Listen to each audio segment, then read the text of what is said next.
With 2 years until Universal's new theme park opens, some finer details are starting to show up around Epic Universe. With colorful paint now appearing at Super Nintendo World and How to Train Your Dragon, it's hard to believe that the park won't be opening sooner. With roads and other infrastructure, as well as 3 new hotels, Universal has more on their plate than just a new park.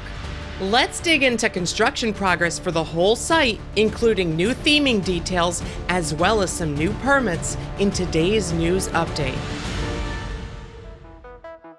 Diving right into construction progress around the park, the portal into Super Nintendo World has received framing for what appear to be escalators. As we have previously reported, we will enter the warp pipe themed portal and then use escalators to take us from the ground to the upper level. That way, we can enter through Peach's Castle, which is being built on the upper level in Epic Universe, similar to how it is in Universal Studios Japan, and not how it is in Hollywood's smaller version of the land. Plans also call for an elevator with a small path leading to it within the warp pipe, but most guests will be entering via the escalator. After arriving to the upper level, we will still pass through the lobby of Peach's Castle with paintings hanging on the walls before emerging into the main Super Nintendo World land. Also visible atop the warp pipe themed portal entry, new supports have been installed. Each of the portals into the lands of Epic Universe will feature at least one tall themed element, known as beacons. This will help with wayfinding within the center of the park, making it easier to locate the land's entries. Nintendo's beacon is expected to be themed as several colorful pipes. Inside of the land, the many structures within the Mushroom Kingdom courtyard are being enclosed, including the entry facade for the Mario Kart ride. This ride entrance, located on the second level, will be shaped like Bowser's Fortress. Areas surrounding the Yoshi's Adventure family ride are being enclosed as well, including the indoor scene in the middle of the ride path. Below the Yoshi ride, the entrance portal into the Donkey Kong Country mini-land at the back of the area is beginning to take shape. The Donkey Kong Minecart roller coaster attraction is already receiving theming, including golden bricks along its temple facade. You can see here where the temple is being painted. This unique roller coaster will make it appear as though you are jumping over gaps in the track by hiding the real track below. Here you can see the false track raised above the real track. A water feature leading from the waterfall on the front of the temple facade has been shaped, showing the water flowing from the temple to an outdoor section of the ride where we will pass over it. Pipes have been installed in this area which will reclaim the flowing water from where it ends. The future ride entrance can now be seen here, located to the left of the start of this water feature. What appear to be the pyramids for a section of the Mushroom Kingdom is being staged within this area before it is installed. Even though there will only be one entrance into Super Nintendo World, plans do show a couple exit paths on the lower level. These exit pathways pass right by a retail location that we expect will be a Nintendo store that faces the park's central hub. Work on the exterior of this possible Nintendo store continues, as well as the connected quick service restaurant on its right. Nearby, in the center of the park, a lot of work is happening at the hub's central flat ride. Expected to be named Constellation Carousel, according to a recent trademark, the structure for this attraction is shown to have an almost stained glass style canopy over the top in official concept art. The support structures for this domed roof are being installed now. Although only a couple supports have been installed so far, we can see the footings for each of the supports all the way around the structure. We do not expect the entire structure to be enclosed, as you can see a cutout shape here that may remain open air. This will allow riders of the carousel to still have a good view out into the park and the surrounding water feature that the attraction sits on. A maze of pipes are being installed, all leading to and from a water pump room, which was installed first below the ride level. These pipes will be for water within the central lagoon in the middle of the park, as well as waterfalls within the lagoon section near the entry of the park. There are also decorative fountains expected within this central lagoon, which the pipes are just now starting to be installed for. The lagoon near the front of the park is where you will find this full-service restaurant. The tiered dining room inside will feature views overlooking the water through picture windows on the sides of this octagonal-shaped dining establishment. In addition to the carousel, the second attraction for the park's central hub is this massive dual-track roller coaster. Expected to be named Starfall Racers, according to a recent trademark, most of the work related to this attraction in recent weeks has been for structures beneath the track, but some new track has finally been installed.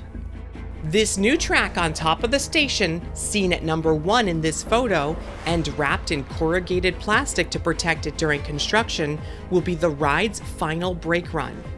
The covered area to the right, seen at number 3 in this photo, may be related to the ride's entry and queue areas.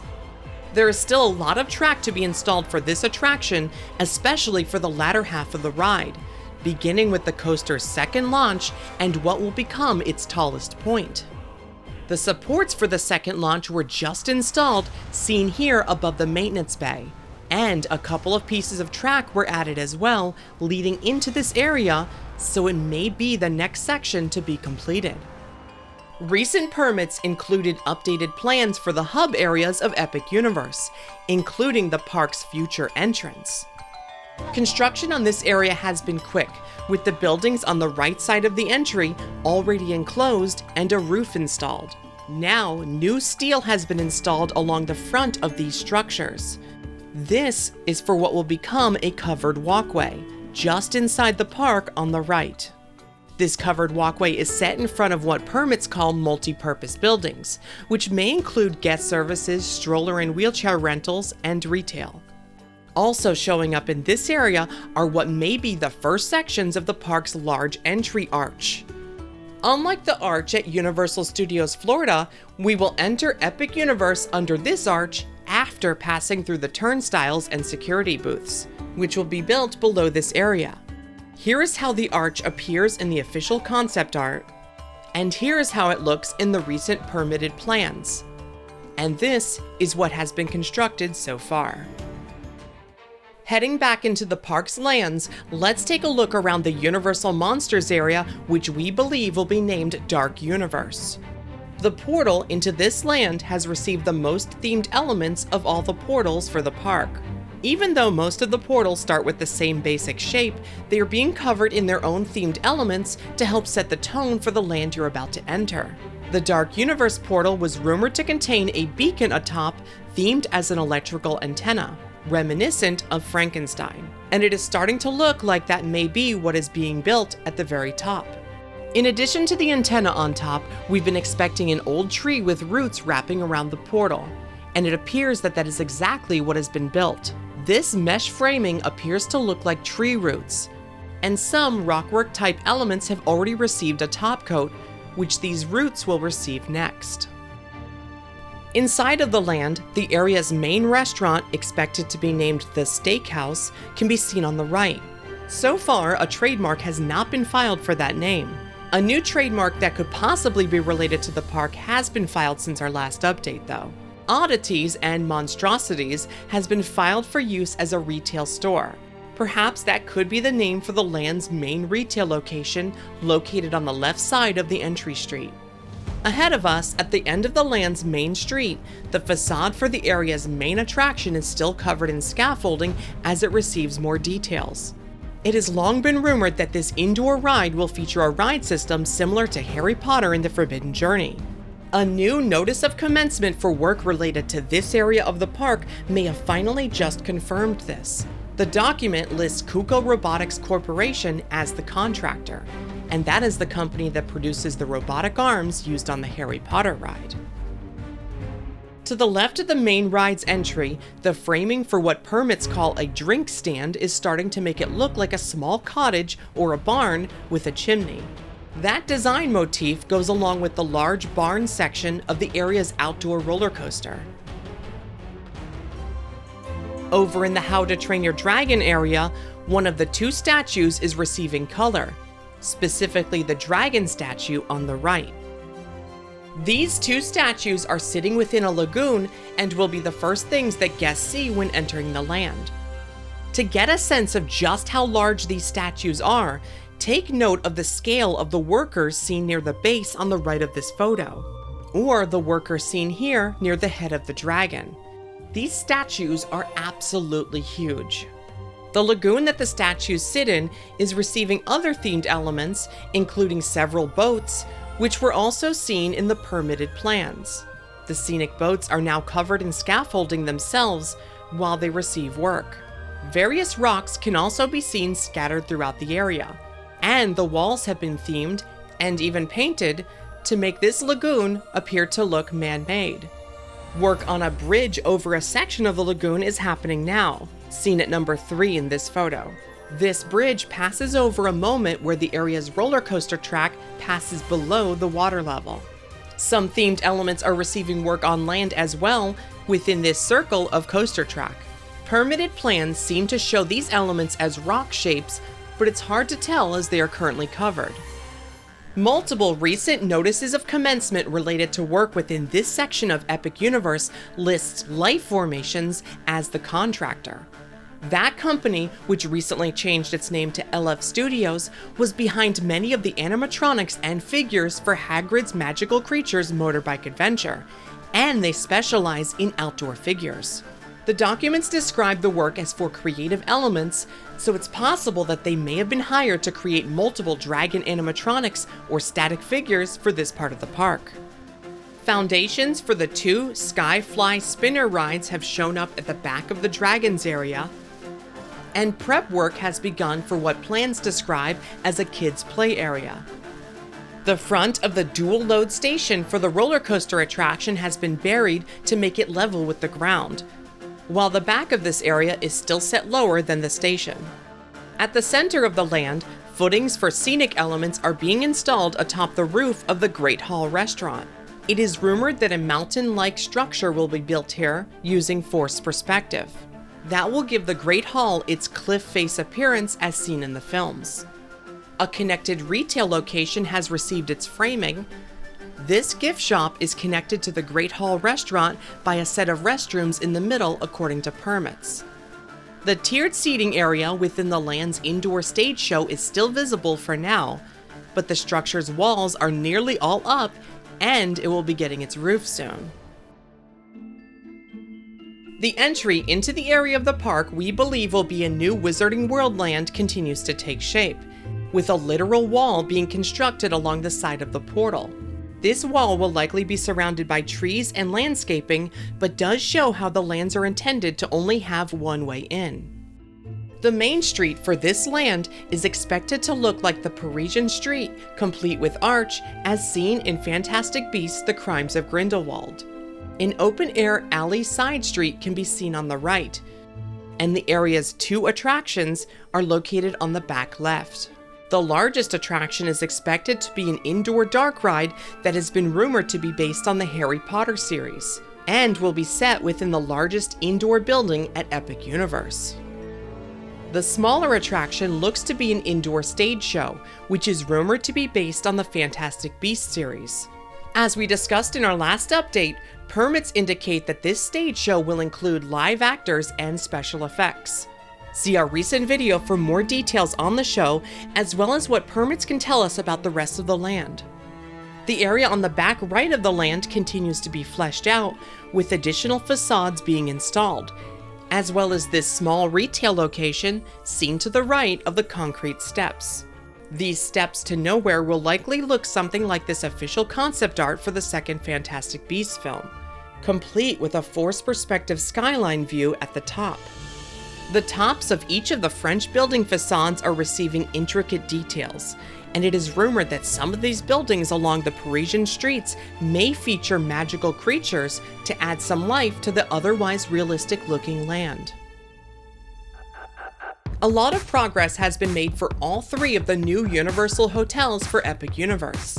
The hotel at the back of the theme park, known as Project 910, is making progress slowly, but while work continues on the hotel's first floor, the guest parking garage has seemingly sprung up out of nowhere behind it. While one side of this hotel will feature views into the theme park, guests will check in and enter on the side opposite the park. After checking in, guests will be able to park in this small garage, exclusive for guests of the hotel only. When they're ready to enter the theme park, all they have to do is exit their hotel out the back with no need to drive anywhere. According to permits, the parking garage for this hotel is being constructed by Finfrock. That's the same company behind the other two hotels across the street. Finfrock specializes in a quick construction method of raising prefabricated walls into place. The hotel at the back of the park itself is being built by DPR Construction and is using a more traditional building method. Just south of the theme park, across the street, Universal is building two more hotels known as Projects 912 and 913. Since these hotels are being constructed by Finfrock using the quicker construction method, the first of the two has already seen its main building constructed. This hotel, known as Project 912, is located directly south of the park, on the right side of the newly extended Kirkman Road. Work is starting now on what should be the pool area of this new hotel now that the main structure has been built. On the other side of the extended Kirkman Road, we can see work starting on its sister hotel, Project 913. So far, only foundation work has started, but given the quick time frame for the other one, this project should be off the ground in no time.